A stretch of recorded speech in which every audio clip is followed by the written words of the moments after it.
Patuloy pa rin ang pag-iral ng 4 na weather system sa bansa. Makararanas ng makulap hanggang sa maulang panahon ang malaking parte ng Mindanao, particular sa Barm, Soxargen at dito rin sa Davao Region. Maging alerto po ang mga nakatira sa mabababang lugar o malapit sa watercourses. Halos isang linggo na ang pag-iral ng Intertropical Convergence Zone sa bahagi ng Mindanao.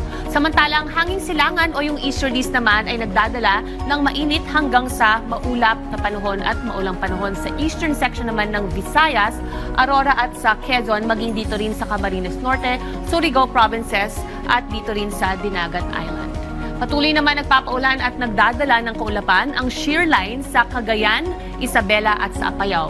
Malamig naman na panahon at pag-ambon ang dala ng hanging amihan o yung northeast monsoon sa Batanes at sa Ilocos Norte.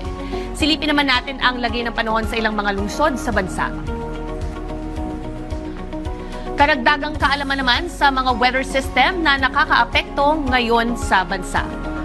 Ang Intertropical Convergence Zone ay ang pagsasalubong ng hangin mula sa northern at southern hemispheres. Yan ang kaulapan at mga low pressure system na dala nito, kadalasan ay nasa katimugang bahagi.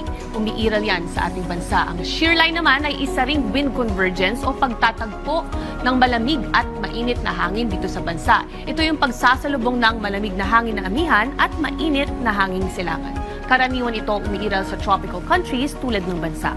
Ang amihan o ang northeast monsoon, alam natin dala nito ang taglamig na panahon ngayong Burr months hanggang sa buwan ng Pebrero. Ang hangin ito ay mula sa norte sa mga snowing countries tulad ng Russia at China. Mas malakas pa ito sa buwan ng Enero hanggang sa Pebrero.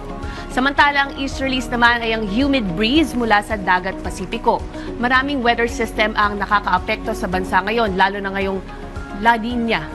Isa hanggang 3 bagyo naman ang pwede pang mabuo o pumasok sa bansa hanggang sa katapusan ng 2025. Stay safe at stay dry. Ako si Ice Martinez. Laging tandaan may tamang oras para sa bawat Pilipino. Panapanahon lang yan.